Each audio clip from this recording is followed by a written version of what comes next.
Hello Vlog passengers, my name is Anne, also known as Glorloth, and I will be your guest host for today's Review Monday.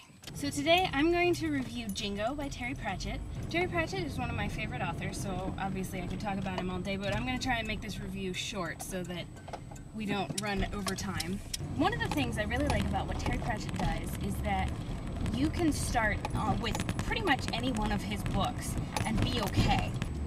For example, if you were to start with Jingo, the book that I'm reviewing today, you might not know that, for example, Captain Carrot, who is often referred to as a dwarf, is about 6 feet tall and can barely grow a beard, or that Nobby Nobbs, one of the watchmen, is the only man in the entire city who is required to carry a certificate signed by the patrician, who's like the president, stating that he is, in fact, human. But none of that stuff really matters to the story. It's all interesting bits about the characters, and it makes the story more fun. Sorry, I'm taping this on my computer because that's the only way I have to record, so it's going to slide around a little bit. Anyway, you get the main story without having to worry too much about the small details. And so you can start anywhere. Anyways, Jingo, even though it is technically a fantasy story, is at its heart about a war. And pretty early on you get a quote from Sam Vimes, the main character, who's very interesting, that pretty much sums up the book, and it goes something like I'm not going to get it word for word, but it goes something like, we're about to go to war over a piece of land that's only useful in case we have to go to war. And that's pretty much the subject of the whole novel. The war is between two main cities. The first city is Ankh-Morpork, which bears a striking resemblance to various cities of the Western civilization. The first one that comes to my mind is New York, but seeing as Terry Pratchett is British, it might be London, and it's not supposed to be any one specific city, I don't think. That sort of ruins the point. That city, Ankh-Morpork, is going to war with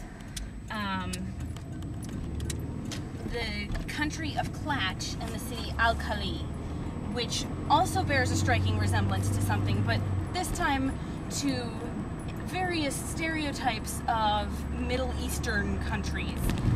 And so you might say that this is a satire on the Gulf War. This is one of those books that I really wish I could have made George W. Bush read about 8 years ago when he was getting ready to take the presidency, because there are so many good bits you learn in there, and it's not even just, you know, the smartest person in the whole novel telling you all these wise little nuggets.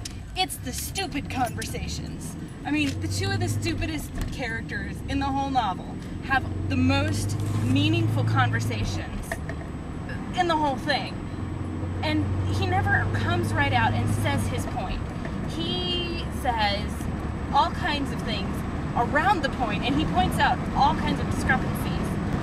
It's a whole lot smarter than just a plain old comedy novel.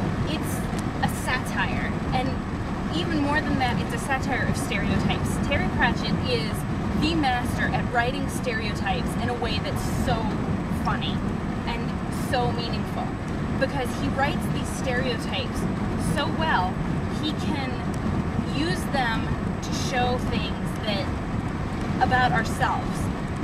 And yes, you can read it as just a plain old comedy novel and get a whole lot of fun out of it, because there are some lines, one-liners, that really, okay, I sit there laughing for days because they're just so funny.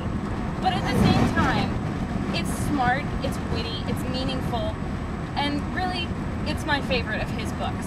Of course, I like all of them, but I think it's my favorite. I hope you enjoyed your time with me as your guest host, and I may be along later this week. I don't know for sure yet, but I'm sure you'll be seeing another guest driver sometime this week too. So have a nice week, and I'll see you around. Bye-bye.